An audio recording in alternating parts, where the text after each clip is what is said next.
Principles of business management అనేది మనం ముందు అసలు డిఫైన్ చేసుకుందాం. మొన్న ఒకసారి మీతో ఆల్రెడీ మాట్లాడినట్టున్నాను. ఆ, మనకి ఫస్ట్ క్వశ్చన్ ఏమొస్తుంది అంటే వాట్ ఈజ్ ఏ బిజినెస్ అనేది మొట్టమొదటి ప్రశ్న. బిజినెస్ మేనేజ్మెంట్ అనగానే మనం ఇక్కడ స్పష్టంగా గుర్తుపెట్టుకోవాల్సిన విషయం ఏంటంటే మేనేజ్మెంట్ వేరు, బిజినెస్ మేనేజ్మెంట్ వేరు. బిజినెస్ కాకుండా ఆర్గనైజేషన్స్ వగేరాలు వగేరాలు వాటిని కూడా మనం రకరకాలుగా ఉంటుంది. మేనేజ్మెంట్ చాలా విస్తృతమైన సబ్జెక్టు. ఆ విస్తృతమైన సబ్జెక్ట్ లో బిజినెస్ మేనేజ్మెంట్ అనేది ఒక ప్రధానమైన ఏరియా. అంటే బిజినెస్ లేకపోతే కూడా మేనేజ్మెంట్ అవసరం ఉంటుంది. మనం చూస్తాం, మనకు ఇప్పుడు ప్రముఖంగా ఇంతకుముందు లేనిది ఇప్పుడు మనం చూస్తున్న రంగము ఉపాధి ఈవెంట్ మేనేజ్మెంట్ అనేది ఒకటి చూస్తున్నాం కదా. సో అట్లాగే ఈ ఈ మనందరికీ కూడా కొన్ని ఇట్లాంటి ప్రధానమైన విషయాలు ఉన్నాయి. ఆ, మీకు చిన్నప్పటి నుంచి ఏదో వచ్చి ఉంటాయి. అంటే కెమిస్ట్రీ ఉంది. కెమిస్ట్రీ అనేది ప్రధానమైన ఇదైతే కెమిస్ట్రీలో ఆర్గానిక్ కెమిస్ట్రీ అనేది ఒక ప్రధానమైన ఇది. అంటే భూమి మీద ఇంతవరకు ఉన్న రసాయన పదార్థాలు ఎన్ని ఉన్నాయో, ఉదాహరణకి ఆ, 1,00,000 రసాయన పదార్థాలు ఉన్నాయనుకుందాం. Chemical compounds 1,00,000 ఉన్నాయనుకుందాం. 1,00,000 కాదులేండి, కొన్ని కోట్లు ఉంటాయి. ఊరినే మాట తేలిక అర్థం అవుతుందని 1,00,000 అనుకుందాం. అందులో కార్బన్ కాంపౌండ్స్ అంటే గ్యారంటీగా కార్బన్ అనేది ఉన్న కాంపౌండ్స్, ఆర్గానిక్ కెమిస్ట్రీ కింద వచ్చే కాంపౌండ్స్ మోర్ దాన్ 50% ఉంటాయి. 50,000 పైన ఉంటాయి. కార్బన్ లేకుండా మిగిలిన అన్ని రకాలు మొత్తం మనకి 105+ ఎలిమెంట్స్ ఉన్నాయి. 105+ ఎలిమెంట్స్ లో కార్బన్ లేకుండా ఉన్న మిగిలిన 104 కార్బన్ ఒక్కదాన్ని విడిగా పెట్టేస్తే సగం ఎలిమెంట్స్ ఉండవు, సగం పదార్థాలు మనం వాడుతున్నవి ఏవి ఉండవు అనమాట. సో అంత ప్రధానమైనది ఆర్గానిక్ కెమిస్ట్రీ. కెమిస్ట్రీలో ఆర్గానిక్ కెమిస్ట్రీ ఇంపార్టెన్స్ అది. అట్లాగే మాకు మెటలర్జీ, నేను మెటలర్జీ స్టూడెంట్ని. మెటలర్జీలో కూడా అలాగే చెప్తాం. మెటల్స్ అని మనం వాడుతున్న అన్ని రకాల మనం లోహాలు, లోహ పదార్థాలు అదే మనం అనుకున్నాం. తీసుకుంటే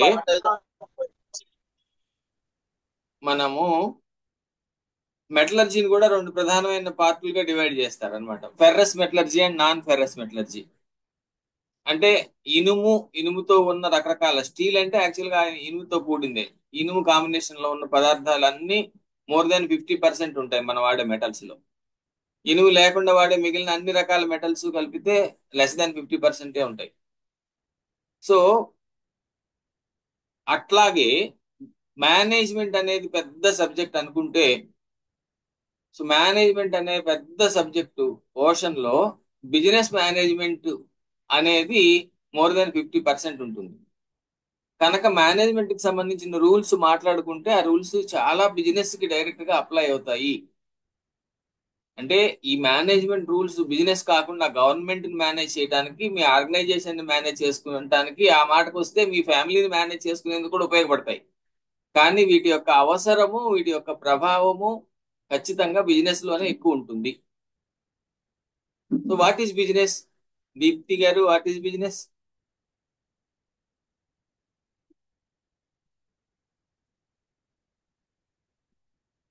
మ్యూట్ లో ఉన్నారు, వినపడలా. సార్ బిజినెస్ అంటే ఒకటి మన దగ్గర ఎదుటి వాళ్ళకి అవసరమైన నీడ్స్ మనం తీర్చి, అంటే అది సర్వీస్ అవ్వచ్చు, ప్రోడక్ట్ అవ్వచ్చు, ఏదైనా అవ్వచ్చు, వాళ్ళ అవసరాన్ని తీర్చి మనం వాళ్ళకి సపోర్ట్ చేసాం కాబట్టి మేబీ ఎంతో కొంత మనం లాభం తీసుకునేదాన్ని బిజినెస్. సో సర్వీసెస్ వాటిని అందించి తీసుకునేదాన్ని. మీరు ఇంకొకళ్ళకి సమాధానం చెప్పే అవకాశం ఇవ్వకుండా చాలా కాంప్రహెన్సివ్ గా సమాధానం చెప్పారు. So you gave a beautiful definition to business. Any organization, business అంటే ఇక్కడ వ్యాపారము లేదా వ్యాపార సంస్థ, సంస్థ అనుకున్నప్పుడు that sells goods or services in attempt to earn profits. Goods services ఇస్తే, మనం ఇప్పుడు జేసీఐ మనం కూడా సర్వీసెస్ ఇస్తున్నాం, లేకపోతే ఇంకొకళ్ళు రకరకాల సర్వీసెస్ ఇస్తున్నారు. నువ్వు ప్రాఫిట్స్ కోసం ఎన్పిఓస్ అని ఇప్పుడు కొత్త ఉన్నాయి, నాన్ ప్రాఫిట్ ఆర్గనైజేషన్స్ అని. అవి బిజినెస్లు కావు, కానీ వాటికి కూడా మేనేజ్మెంట్ అవసరం అనుకోండి అని ఇందాక నేను చెప్పాను. కానీ బిజినెస్ అంటే గుడ్స్ అండ్ సర్వీసెస్ ని ప్రాఫిట్ కోసం చేసేది. ప్రాఫిట్ కోసం ఎప్పుడు ప్రాఫిట్ ఎప్పుడు వస్తుంది? మనం సెల్ చేస్తేనే వస్తుంది. So business is sales.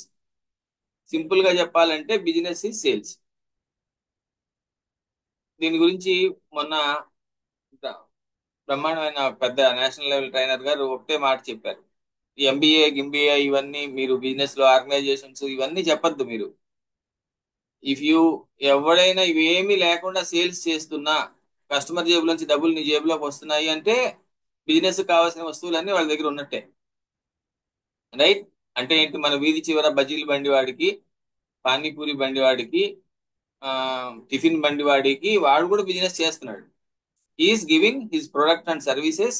ఇది సార్. మరి ఇక్కడే సమస్య వస్తుంది మీ అందరికి.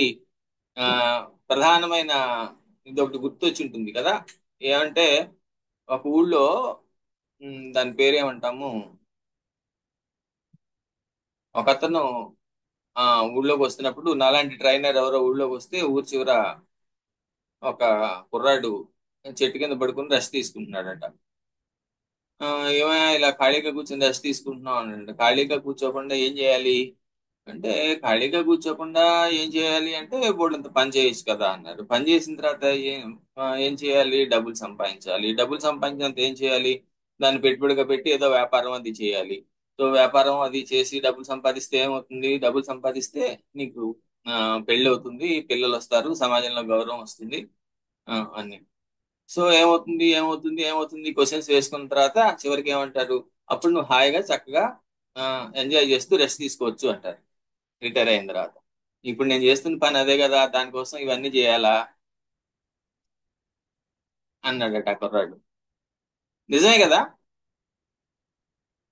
ఆ, ఈ లాజిక్ ఇది నిజమైతే ఈ లాజిక్ రైటా కరెక్టా, మనం మన లైఫ్ లో మనం అప్లై చేసుకోగలమా? తప్ప. ఎందుకు తప్పు? తప్పు అయితే ఇదే మీ ఇంట్లో మీ అబ్బాయి అంటే, మీ అమ్మాయి అంటే తప్ప నిరూపిస్తారా, నిజమే అని నవ్వుతారా? తప్పే సార్. సో పనేం చేయకుండా ఎంజాయ్ చేయటమే బెటర్. ఎలాగైనా ఎంత కష్టపడినా చివరికి ఎంజాయ్ చేయటమే లక్ష్యం కనుక. అంతేనా? కాదు సార్, తప్పే సార్ అది. ఎలా అంటే తప్పు, ఎలా తప్పు అని ఎలా చెప్తాం? డబ్బులు రావాలి కదా సార్, మరి డబ్బులు ట్రాన్సాక్షన్ జరిగితేనే కదా. మన ట్రాన్సాక్షన్ జరిగితేనే మిగతా వాళ్ళకి వస్తాయి కాబట్టి వాళ్ళకి వాళ్ళకి ఆ, జరుగుతుంటుంది వ్యాపారం. దీన్నే నెక్స్ట్ లెవెల్లో ఇంకో రకంగా కూడా చెప్తారు. అసలు శాంతం పని చేయకుండా ఉంటాం కాదు, రోజు గంట 2 గంటలు పని చేసి ఆ రోజు గడిచేందుకు సరిపడా డబ్బులు సంపాదించి రెస్ట్ తీసుకుంటాను అంటాడు. అప్పుడు ఓకేనా? మనం ఇంకా ఎక్కువ డబ్బులు కావాలని ఫీలింగ్ ఉంటుంది కదా మనకి. మన పిల్లలు బాగుండాలి, మన పిల్లల ఆస్తులు బాగుండాలి, అన్ని ఫీలింగ్స్ ఉంటాయి, రకరకాల కోరికలు పెరుగుతుంటాయి కదా మనకి. Yes. Most of the times మనకు వచ్చే ప్రాబ్లము మన పక్కన వాళ్ళతో పోల్చుకుని అసంతృప్తికి గురవుతాం గనక. ఆ, బేసిక్ గణేష్ ప్రాబ్లం గారు అది మంచి పాయింట్ సమాజం. చెప్పారు. అది ఒకవేళ నేను నిజంగానే పోల్చుకోకుండా సంతృప్తిగా ఉండగలిగే స్థాయిని ఏదో ఒక రకంగా, అంటే దేవుడు నా ప్రత్యక్షం అయితే నేను ఎవరితోనూ పోల్చుకోను, నాకు పోలిక లేకుండా నన్ను చూసి నేను సంతోషంగా ఉండాలి అనే కోరుకుని నేను సంతోషంగా ఉంటున్నాను అనుకోండి, అప్పుడైతే ఓకేనా? అంటే కాదు సార్. ఇప్పుడు మీరు చెప్పారు కదా, అంటే బేసిక్ నీడ్స్ కి సరిపడా సంపాదిస్తున్నారు, ఓ 2 గంటలు పని చేస్తున్నారు అని. ఉమ్, ఉమ్, సో ఏంటంటే వాళ్ళకి వచ్చిన అమౌంట్ ఏదైతే ఉందో అది ఖర్చు చేసేస్తారు. అంటే వాళ్ళు ఉమ్, దాచుకునేంత అమౌంట్ రాదు. ఉమ్, వాళ్ళకి ఏదో అవును. ఒక నీడ్ వస్తుంది, మేబీ ఒక ఊరు వెళ్ళాలి, లేదా ఒక హెల్త్ ఇష్యూలో ఏదైనా హాస్పిటల్కి వెళ్ళాలి, లేదా ఇంకొకటి ఏదైనా అనుకోని ఖర్చు వస్తుంది. అప్పుడు దాన్ని మేనేజ్ చేయలేరు అలా చేసేవాళ్ళు. Right, good. ఇందులో ఇప్పుడు అలానే మనం అది మనతో అదే పాటు అదే, సమాజం కూడా ఉంటుంది కాబట్టి సమాజం అంగీకరించదు కదా అది అనేది. అవును.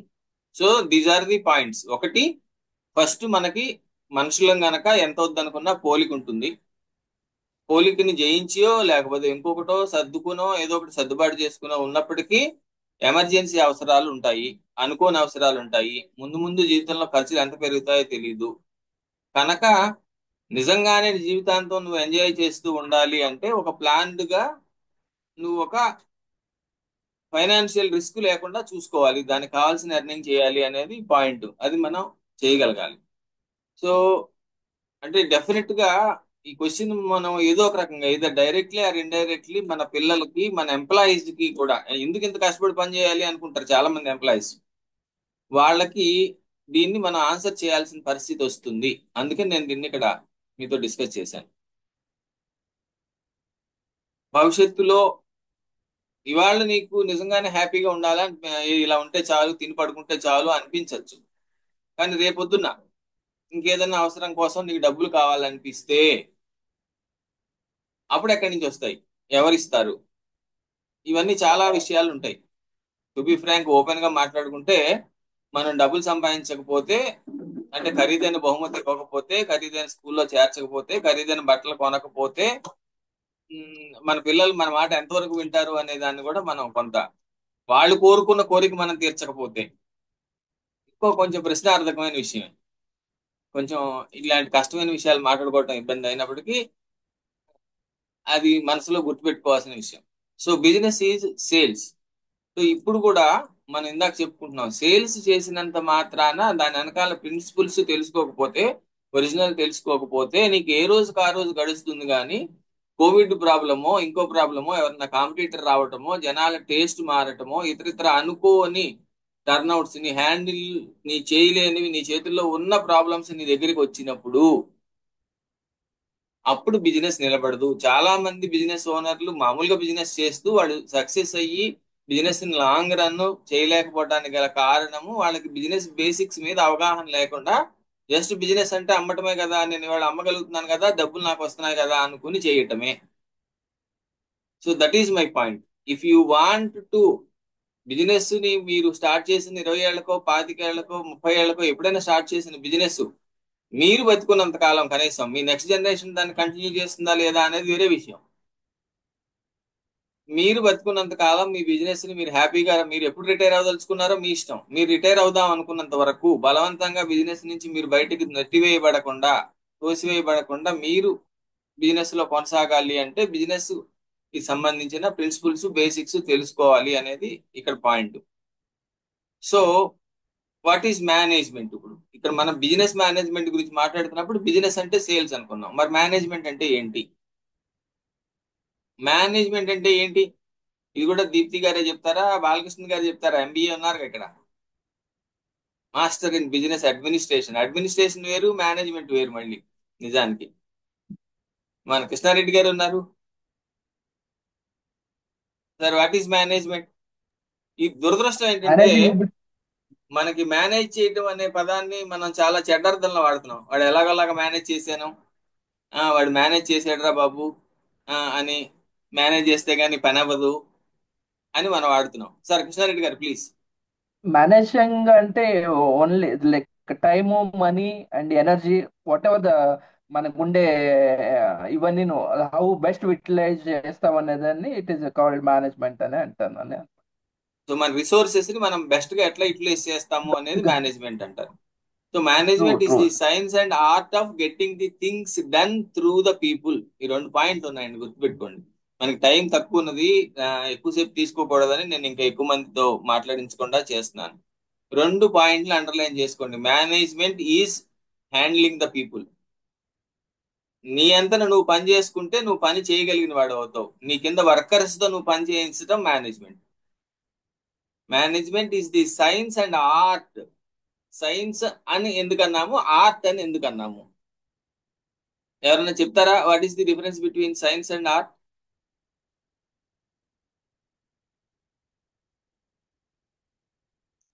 Public speaking is a science and a art అంటాం. Teaching is a science and an art. And management is also a science and an art.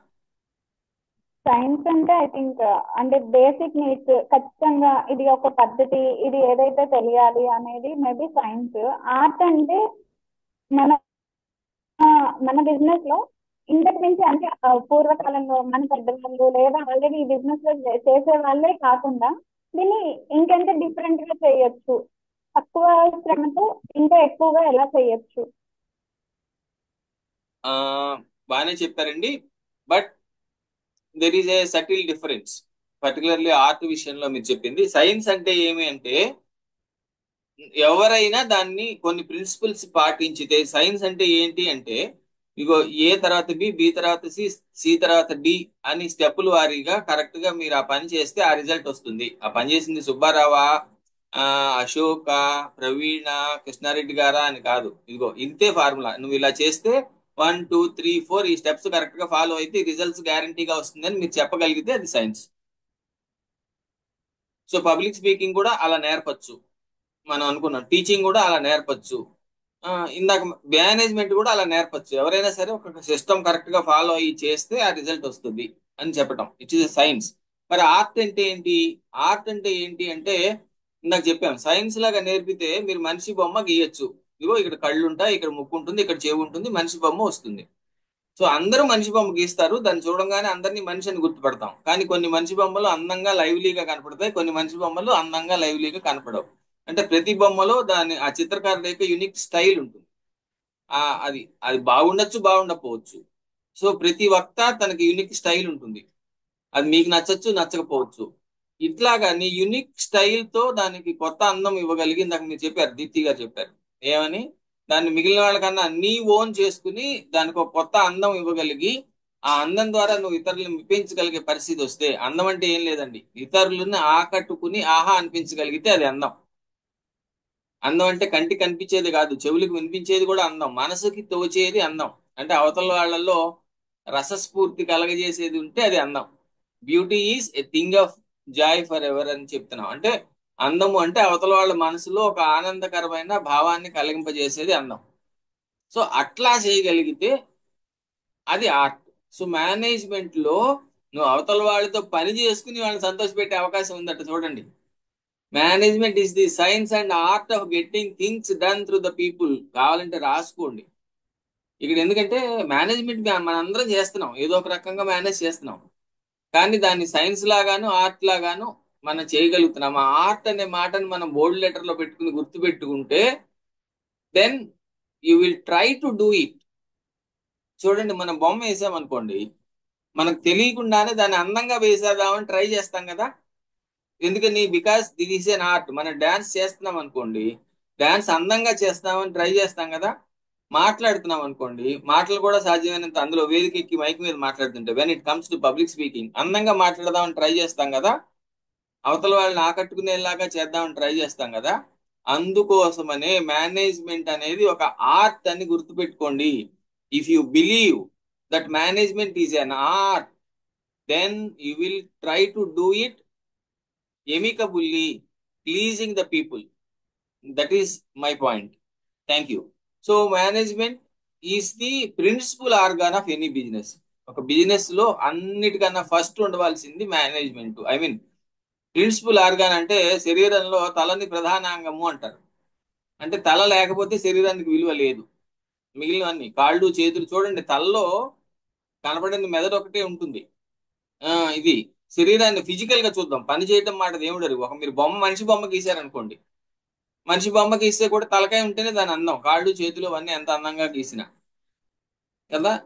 మిగిలిన వాటిలో కూడా తలలో నిజానికి ఏమంటారు, ఒక కన్ను, రెండు కళ్ళు, రెండు చెవులు, నాలుగులు పోయినా మనం మెదడు ఉన్నంత కాలం, మెదడుకిను కింద అవయవాలకి లింక్ ఉన్నంత కాలం మనం బతికేస్తాం. కానీ తలకాయ లేకపోతే దాని విలువ లేదు. అందుచేత ఏది లేకపోతే దాని విలువ లేదు, దాని ప్రధాన అవయవం అంటాం. So management is the principal organ of the business. Management లేకపోతే, sir principal organ of the business management కదా, what are the other organs? Last 2-3 క్లాసుల్లో నేను 2-3 సార్లు చెప్పాను. అయినా మళ్ళీ మళ్ళీ మనం ఇక్కడ బిజినెస్ ఈ సేల్స్ అనేది కూడా నేను లాస్ట్ మనం కలిసినప్పుడు చెప్పాను, మళ్ళీ గుర్తు చేస్తున్నాం. ఎందుకంటే కొంతమంది మనం బిజినెస్ చేస్తూ కూడా సేల్స్ కాకుండా మిగిలిన పనులు, సేల్స్ ఎంతవరకు అయితే అదే మన బిజినెస్ అనే దాని మీద మనం ప్రధానంగా దృష్టి పెట్టకపోతే ప్రమాదం జరిగే అవకాశం ఉంది. అందుకని మళ్ళీ మళ్ళీ గుర్తు చేస్తున్నాను. కొన్ని విషయాలు మనకి మనసుకి పట్టేయాలి. పట్టేస్తేనే బిజినెస్ బాగుందా అన్నప్పుడు మనం అనుకుంటే మనం ఎన్ని సేల్స్ చేసాము అనే దాన్ని మనం లెక్కలోకి తీసుకునే పరిస్థితిలో ఉండాలి.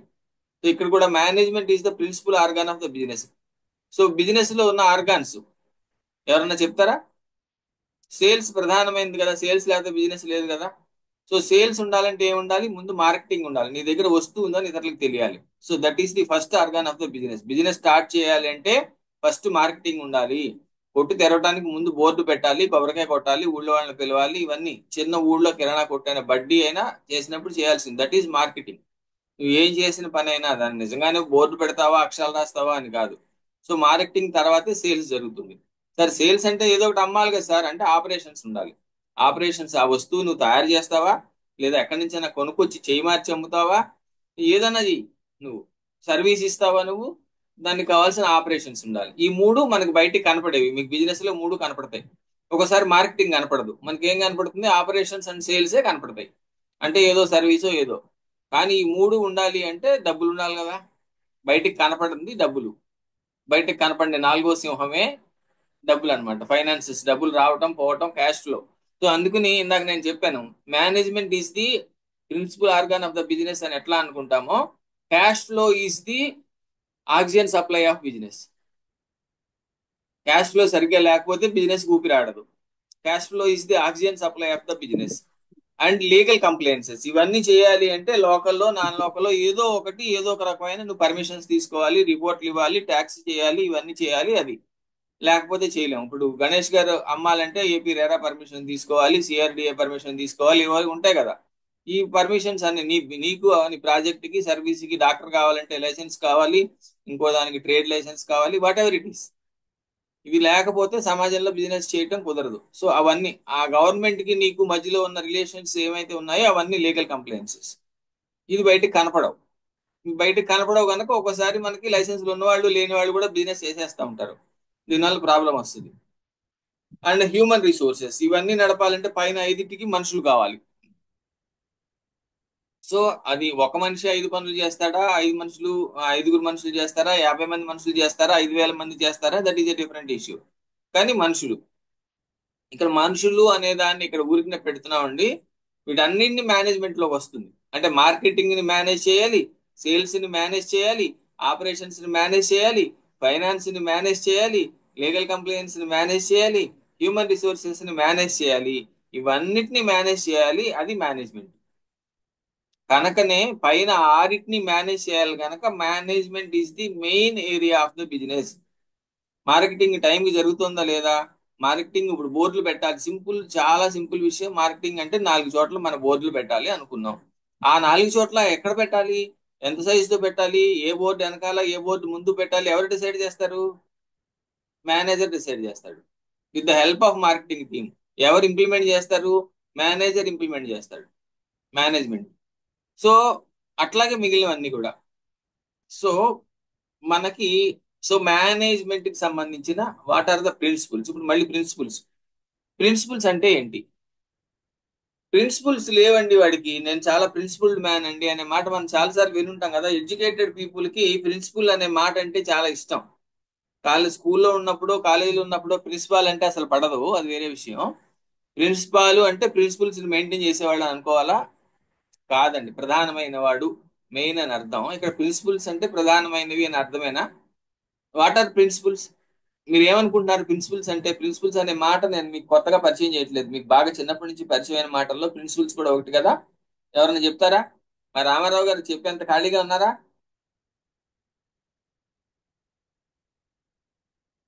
Ashok garu, what are principles,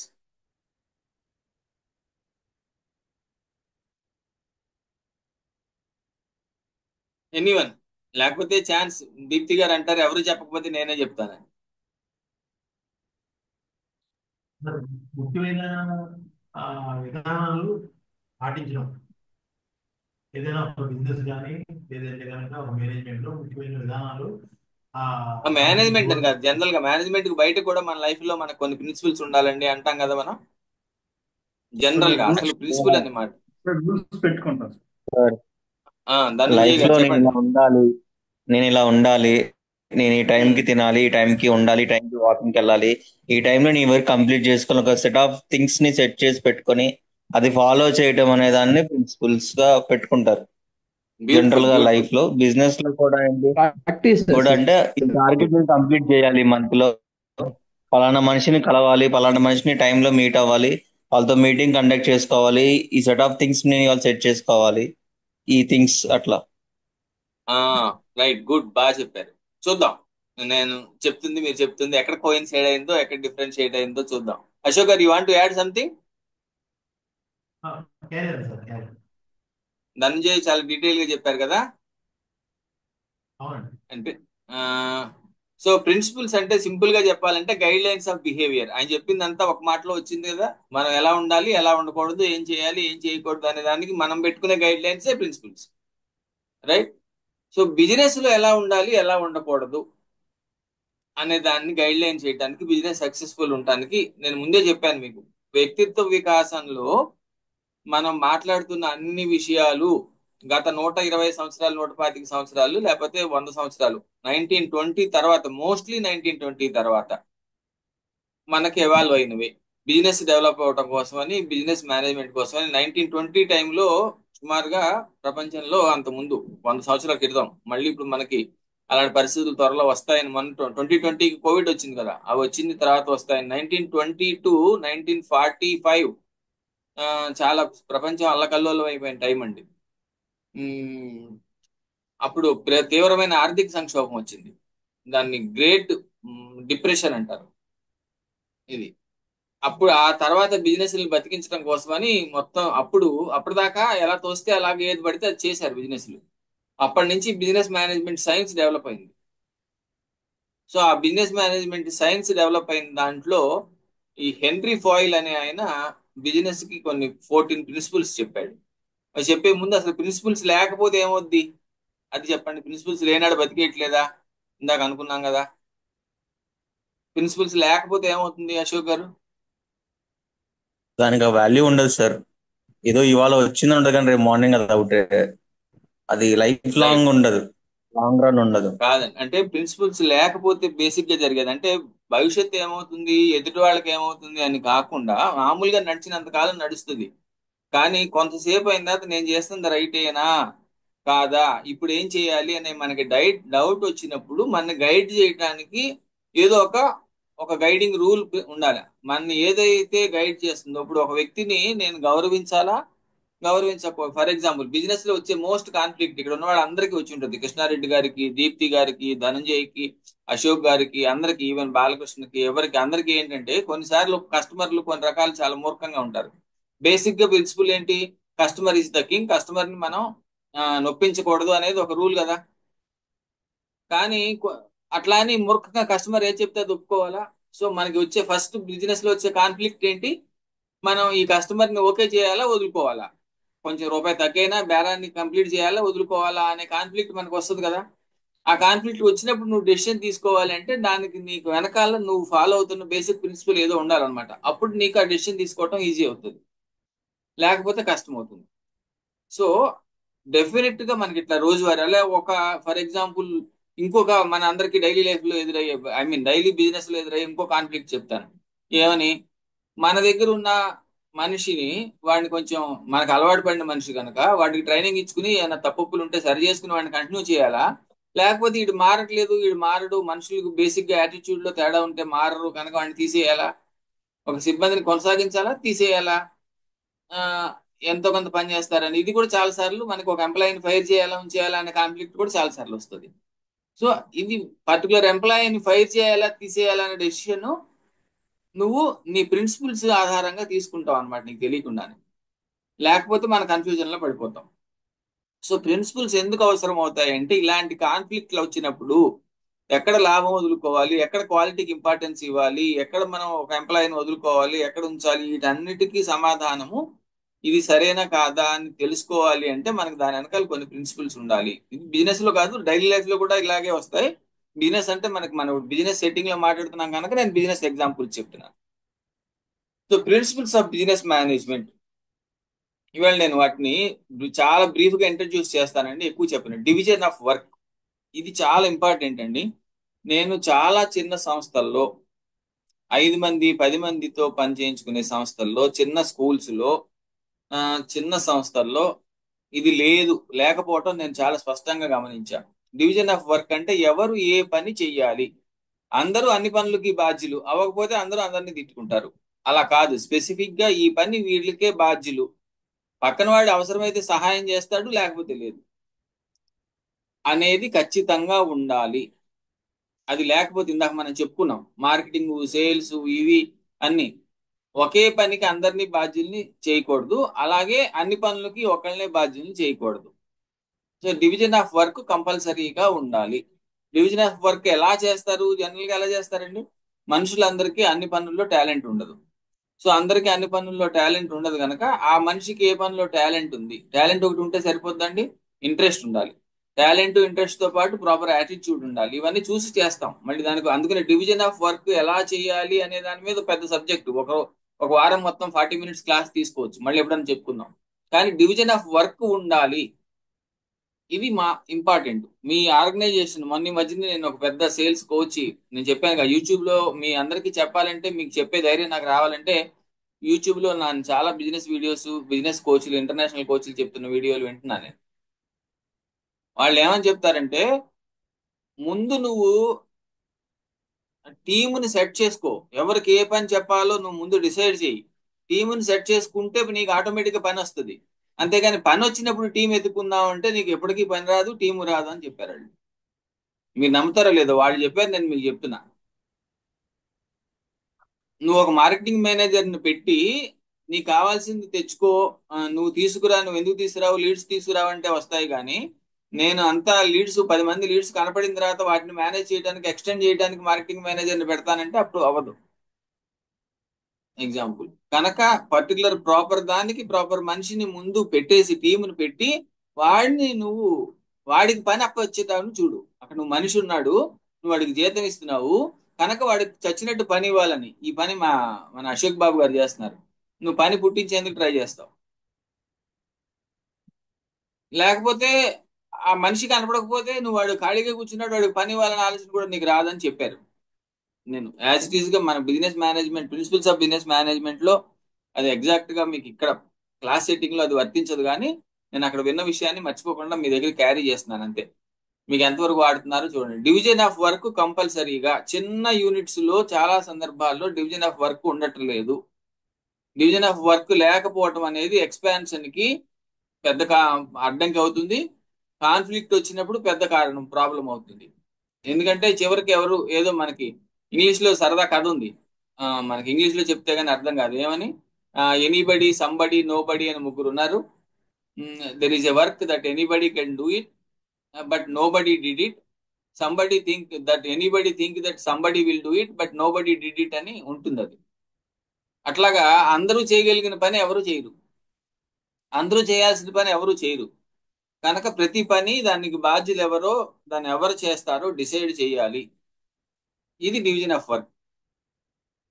రెండోది అథారిటీ అండ్ రెస్పాన్సిబిలిటీ. ఒకసారి ఈ పని వీళ్ళది అని చెప్పిన తర్వాత దానికి కావాల్సిన అధికారాలు వాళ్ళకి ఇవ్వాలి. ఎవరికి అధికారాలు ఇచ్చారో వాళ్ళు ఆ పని సరిగ్గా జరగకపోతే దానికి రెస్పాన్సిబుల్ గా కూడా ఉండాలి. ఎవరికి అధికారం ఉంటుందో వాడే రెస్పాన్సిబుల్, అది తెలుసుకోవాలి. అధికారం లేని వాడికి రెస్పాన్సిబిలిటీ కూడా ఉండదు.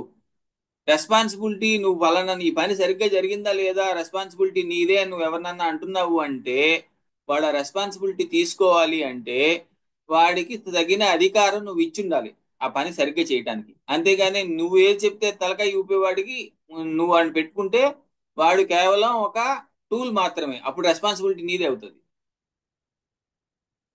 సో అథారిటీ అండ్ రెస్పాన్సిబిలిటీ రెండు ఫిక్స్ చేయాలి. డివిజన్ ఆఫ్ వర్క్ తో పాటు ఆటోమేటిక్ ఇది కూడా జరగాలి. ఇది రెండోది. చాలా సందర్భాల్లో రెండోది జరగదు. నేను చాలా సందర్భాల్లో చూశాను, మనకు తెలుసు. నేను పేరు చెప్పను. ఒక పార్టీని ఒక ఆయన కార్పొరేట్ కంపెనీ లాగా నడపాలి అని పైనుంచి కింద దాకా బూత్ లెవెల్ వరకు టీంలు వేసి నడిపారు, వేద్దామని ట్రై చేశారు. బూత్ లెవెల్ వరకు కమిటీలు వేశారు, పోలింగ్ బూత్ లెవెల్ వరకు. కానీ పార్టీ కార్పొరేట్ లెవెల్లో నడిచిందా, ఫెయిల్ అయిందా? నడవలా. ఎందుకు నడవలేదంటే బూత్ లెవెల్ వరకు వాళ్ళకి రెస్పాన్సిబిలిటీలు అప్పచెప్పారు. ఈ బూత్ లో ఈ ఓటర్ని నువ్వు మోటివేట్ చేయాలి అని, కానీ వాళ్ళకి అథారిటీ లేవలా. అంటే అక్కడికి సంబంధించి వాడు ఎవరిని రికమెండ్ చేయడానికి కానీ, వాడు ఏదైనా పని చేయడానికి కానీ, అక్కడ ఓటర్ని క్యాప్చర్ చేసి బూత్ దగ్గర తీసుకురావటాన్ని రెస్పాన్సిబిలిటీ వాడిదే. కానీ దానికి సంబంధించి వాడికి ఏమీ అథారిటీలు లేవు. అప్పుడు ఏమైంది? అది ఫెయిల్ అయింది. I don't want to name the party and the person, but it happened. మీరు కొంచెం ఆలోచిస్తే మీకు తెలుస్తుంది. కనుక ఓన్లీ రెస్పాన్సిబిలిటీస్ ఉండి అథారిటీ లేకపోతే మీకు తెలియదు, కుదరదు, పని జరగదు. So if you want to fix the responsibility, fix, give them some authority also. This is the second principal. ఇది కూడా చిన్న ఆర్గనైజేషన్స్ లో చాలా ప్రాబ్లం నేను చూశాను. ఎక్కడైతే ఓనరు అక్కడే ఉండి అక్కడే పని చేయిస్తూ ఉంటాడో ఆయన ఏమనుకుంటాడంటే, మనకు అత్తగారి అధికారం అని తెలుగులో ఒక కథ ఉంది. ఇంటికి పొరం పాపం చెరువుకెళ్ళి నీళ్లు తెచ్చుకునేవాళ్ళు కదా. అత్తగారు చెరువుకెళ్ళి నీళ్లు తీసుకొచ్చుకుంటున్న టైంలో ఇంటికి ఒక బిచ్చగాడు వచ్చాడు. కోడలు ఏం చెప్పిందంటే, ఏం లేదు నాన్న వెళ్ళిపో అని చెప్పింది. అత్తగారు బిందె తీసుకుని ఎదురొచ్చింది చెరువు నుంచి. ఎదురొచ్చి ఏమిటా వెళ్ళిపోతున్నావు అంది. మీ కోడలు వెళ్ళిపోమందండి అన్నాడు. లేవండి. అదేవత్తాయా వెళ్ళిపోమంటానికి రా అంది. ఈవిడ వెనకాల వచ్చాడు తీసుకుని. ఈవిడ బిందె లోపల పెట్టి వచ్చి వెనక్కి, నేను చెప్తున్నాను ఇంటికి యజమాని నేను వెళ్ళిపోమంటే నేను వెళ్ళిపోవాలి, ఇప్పుడు నేను చెప్తున్నాను నువ్వు వెళ్ళిపోను. అంటే వెళ్ళిపోమంటాం కూడా అత్తగారి అధికారమే, లేకపోతే పని అవదనమాట. కోడలు వెళ్ళిపోమంటే వెళ్ళిపోవడానికి వీల్లేదు. సో అథారిటీ అండ్ రెస్పాన్సిబిలిటీ అనేది చాలా ఇంపార్టెంట్. ఇది ఇట్లాగా వెళ్ళిపోమంటం కూడా నా అధికారమే అనే యాటిట్యూడ్ లో ఉన్న సంస్థలు డెవలప్ అవ్వవు. యజమాని నువ్వు అక్కడ ఉన్నప్పటికీ వర్క్ డివిజన్ జరగాల్సిందే, నువ్వు మేనేజ్మెంట్ చూసుకోవాల్సిందే. అన్ని పనుల్లో అన్ని చిన్న చిన్న నిర్ణయాల్లో నువ్వు వేలు పెట్టకూడదు. ఇది కొంచెం ఓల్డ్ జనరేషన్ దీంట్లో చాలా ప్రాబ్లం వస్తుంది. మూడోది డిసిప్లిన్. ఈ డిసిప్లిన్ అనేది కూడా చాలా ఇంపార్టెంట్ అండి. కింద వాళ్ళు పలానా పని పలానా టైంకి పలానా విధంగా చేయాలి. ఓకే, కింద వాళ్ళు టైంకి రావాలి, ఎంప్లాయీస్ అందరు రావాలి. సో జీతం ఇచ్చేవాళ్ళు రావాలి కనుక జీతం తీసుకునేవాళ్ళు జీతం తీసుకునేవాళ్ళు రావాలి కనుక జీతం ఇచ్చేవాడు రావక్కర్లేదా? ఇది సమస్య. నువ్వు ఎంప్లాయీ అయితే అంటే నువ్వు అక్కడ ఆ పర్టికులర్ సెట్టింగ్ లో నువ్వు ఎంప్లాయీ, నీకు కూడా ఒక బాధ్యత ఉంటుంది. నాకు పైన చెప్పుకున్నాను, డివిజన్ ఆఫ్ వర్క్ లో నీకు కూడా ఒక వర్క్ ఉంటే, అథారిటీ అండ్ రెస్పాన్సిబిలిటీలో నీకు కూడా ఒక రెస్పాన్సిబిలిటీ ఉంటే, కింద వాళ్ళకి ఏం రూల్స్ వర్తిస్తాయో అందరికీ అవే రూల్స్ వర్తించాలి. అది మనం చూసుకోవాలి. పర్టికులర్లీ నాకు ఒక మంచి గుడ్ ఫ్రెండ్ అండ్ గైడ్ ఉన్నారండి విజయవాడలో. ఆయన ఒక పెద్ద బిజినెస్ చేస్తారు. ఆ బిజినెస్ చేస్తున్నప్పుడు 15 ఏళ్ల క్రితం నుంచి నాకు ఆయన పరిచయం. స్టిల్ నేను ఏం గమనించానంటే, ఆయన తన క్యాషియర్ దగ్గర నుంచి, అది పెద్దది, ఆయన మరీ విపరీతమైన పెద్దది ఏం కాదు కానీ 4-5 కోట్లు టర్న్ ఓవర్ చేసేవాడు 15 ఏళ్ల క్రితమే. ఈ 4-5 కోట్లు టర్న్ ఓవర్ చేసే ఆ సంస్థలో ఆయన 100 రూపాయలు సొంత ఖర్చుల కోసం తీసుకోవాలనుకున్నా ఆయన క్యాషియర్ దగ్గర ఓచర్ రాసి తీసుకునేవాడు. He is the owner of the institution. ఆయన క్యాషియర్ దగ్గర ఓచర్ రాసే 100 రూపాయలు తీసుకునేవాడు. 100 రూపాయలు కూడా నేను చూశాను చాలాసార్లు. అంతేగాని ఇదిగో నా పేరు రాసుకో అనేవాడు కాదు. ఓచర్ తీసుకుని సంతకం పెట్టే తీసుకునేవాడు. That is discipline. ఆ డిసిప్లిన్ అప్పుడు ఆటోమేటిక్గా అందరూ పాటిస్తారు.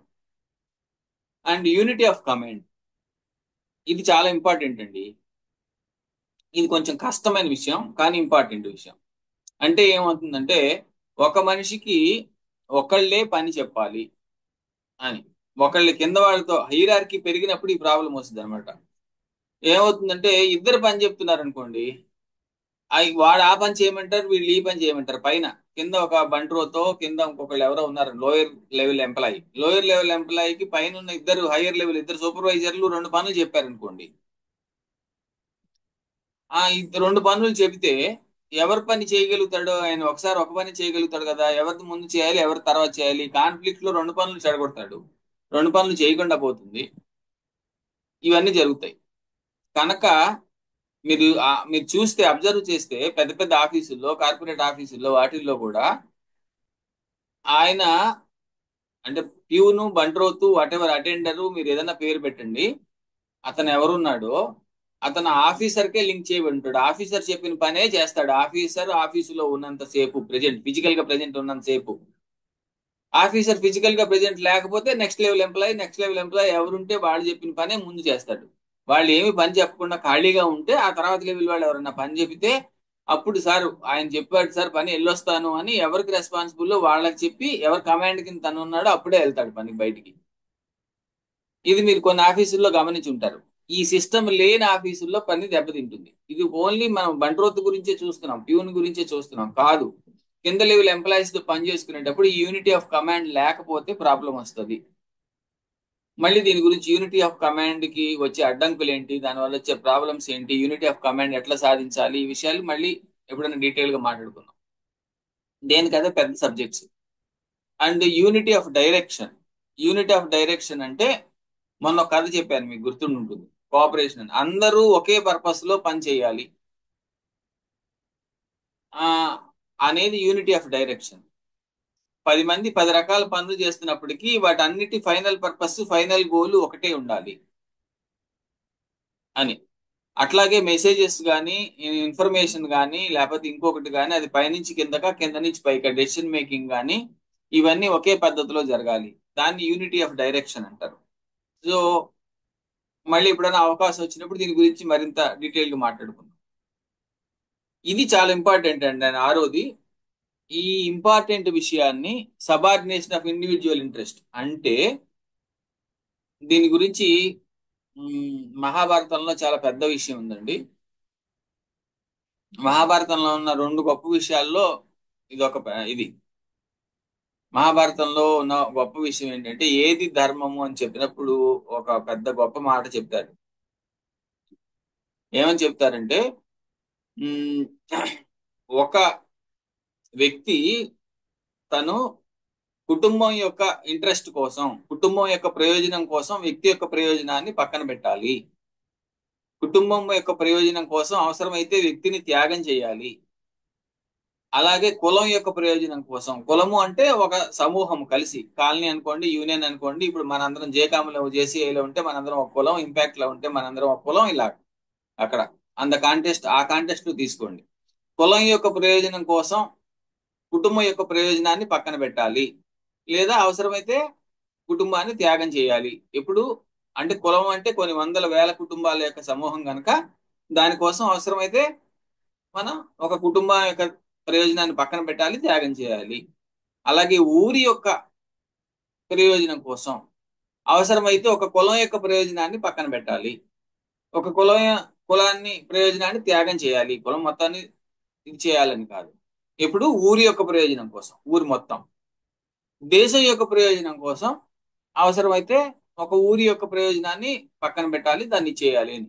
ఫర్ ఎగ్జాంపుల్, నాగార్జున సాగర్ కోసమో పోలవరం కోసం మనం ఏం చేస్తున్నాం, కొన్ని ఊళ్ళు మునిగిపోతే వాటిని రీప్లేస్ చేసి ఎక్కడో తీసుకెళ్లి పెట్టేసి, అది మరి మనందరికీ సొంత ఊళ్ళు అంటే చాలా ప్రేమ కదా. మరి ఎంతో మంది వాళ్ళ సొంత ఊళ్ళు త్యాగం చేస్తే కానీ మనకి నాగార్జున సాగర్లు ఏమంటారు దాన్ని, ఇప్పుడు మనం కడుతున్న పోలవరాలు ఏర్పడలేదు. ఇది మనం గమనించాలి. సో అట్లాగనే బిజినెస్ లో కూడా ఇండివిజువల్ ఇంట్రెస్ట్, బిజినెస్ ఆర్గనైజేషన్ యొక్క ఇంట్రెస్ట్ ఏది ముందు అంటే, ఆర్గనైజేషన్ యొక్క ఇంట్రెస్ట్ ముందు, ఇండివిజువల్ ఇంట్రెస్ట్ తక్కువ. వ్యక్తి ప్రయోజనం కన్నా సంస్థ ప్రయోజనమే ముఖ్యము అనే దాన్ని మనం చేయాలి. చెప్పడానికి చాలా బాగుంది కదా, దీన్ని వినడానికి కూడా చాలా ఆనందంగా ఉంది. ఎప్పుడు when it comes to the interest of the others, మన ఇంట్రెస్ట్ వచ్చేసరికి, పర్టికులర్ గా ఓనర్ల యొక్క ఇంట్రెస్ట్ వచ్చేసరికి, ఓనర్ సంస్థ యొక్క ప్రయోజనాల కోసము, లేదా మేనేజర్ సంస్థ యొక్క ప్రయోజనాల కోసము వ్యక్తిగత ప్రయోజనాలని పక్కన పెట్టేందుకు ఇది ఉందా? ఇది ఎక్కడ బయటపడుతుందో చెప్పిన, సంస్థ లాభం కోసము తన జీతాన్ని తగ్గించుకోవటము, తన లాభాన్ని తగ్గించుకోవటము కొంతమంది ఓనర్లు చేస్తూ ఉండొచ్చు, కొంతమంది చేయకపోవచ్చు. ఇక్కడ జీతం తగ్గించుకోవటం, ఆర్థిక లాభం ఒకటే కాదు. నీకు అంటే సంస్థకి వాడు పనికొచ్చే వ్యక్తి అనుకున్నప్పుడు నీ ఈగోని తగ్గించుకుని, నీకున్న కాన్ఫ్లిక్ట్, నీకున్న ఇతర ప్రాబ్లమ్స్, వాటిలో నీకేవో కొన్ని లక్షణాలు ఉన్నాయి, కానీ ఆ వ్యక్తి ఉండటం వల్ల సంస్థకు ఖచ్చితంగా ప్రయోజనం అని నువ్వు నమ్మితే, నీ వ్యక్తిగత ఇష్టాలను పక్కన పెట్టి ఆ వ్యక్తిని గౌరవించగలుగుతున్నావా? ఆ వ్యక్తిని ఉంచుకోగలుగుతున్నావా? లేదా ఏమైనా సరే నేను నష్టపోయానని అవతల వాడిని తీసేస్తున్నావా? నువ్వు నష్టపోవటం కాదు, ఇక్కడ సంస్థ ఇంపార్టెంట్. ఇది మనకి సంస్థ పెద్దదైన కొద్దీ ఇలాంటి కాన్ఫ్లిక్ట్లు వస్తాయి. కనుక subordination of individual interest to the interest of the organization అనేది చాలా కష్టపడి ప్రాక్టీస్ చేయవలసిన, అమలు చేయాల్సిన కల్చర్. పర్టికులర్ గా ఇది పైనుంచి కిందకి రావాలి.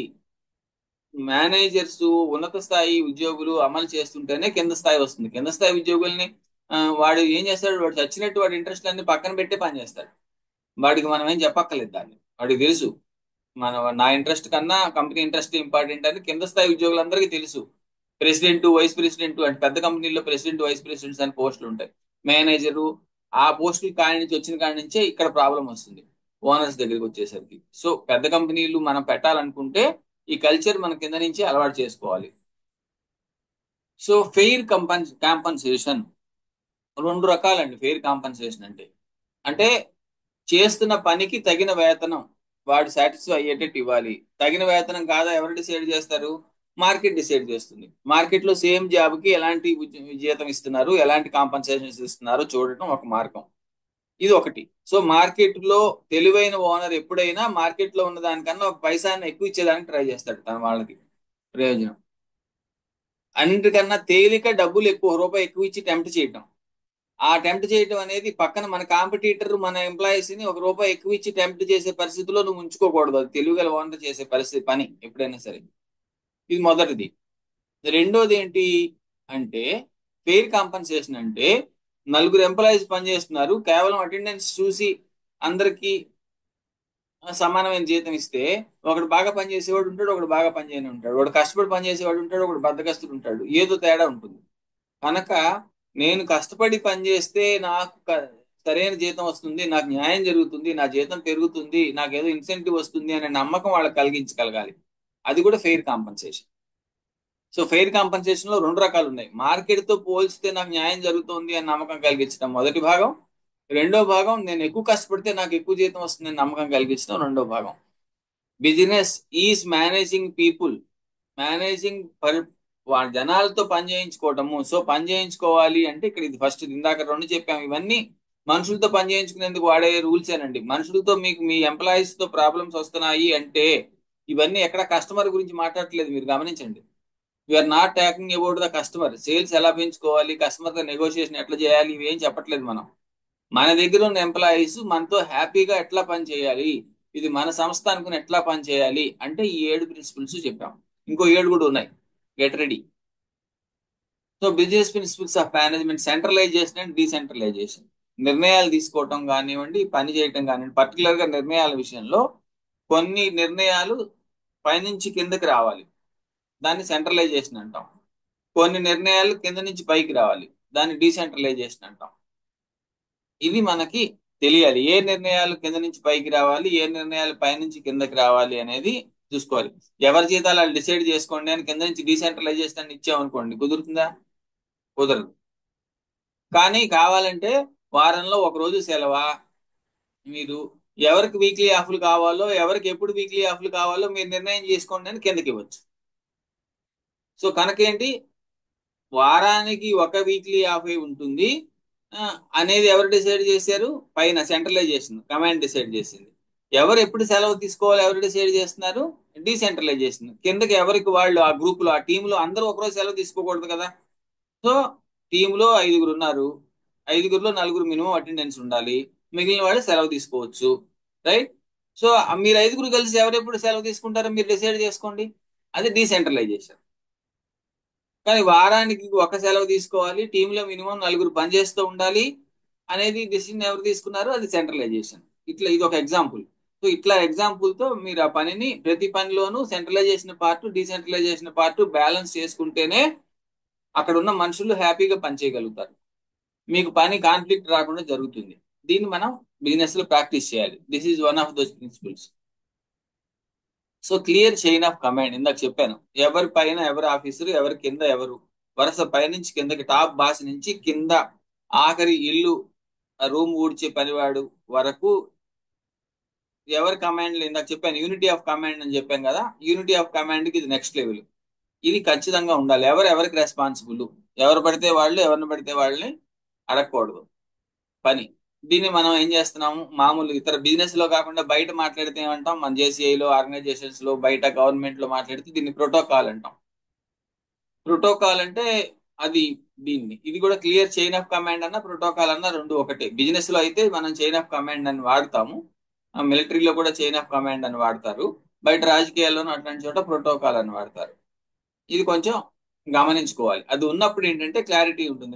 నిమిషానికి నన్ను ఎక్కువ గౌరవించావా, నన్ను తక్కువ గౌరవించావా, నన్ను ఇచ్చేసావా అనేది ఉండదు. మనుషులు డబ్బుల కోసం, జీతం కోసం, అవసరాల కోసం ఎంత పని చేస్తారో గౌరవం కోసం కూడా అంతే పని చేస్తారు. అడుక్కు తినేవాడు కూడా గౌరవాన్ని డిమాండ్ చేస్తాడు. విసుక్కుంటే పడడు, డబ్బులు వేస్తే వేయవా లేకపోతే లేదు, విసుక్కుంటే కుదరదు అంటాడు.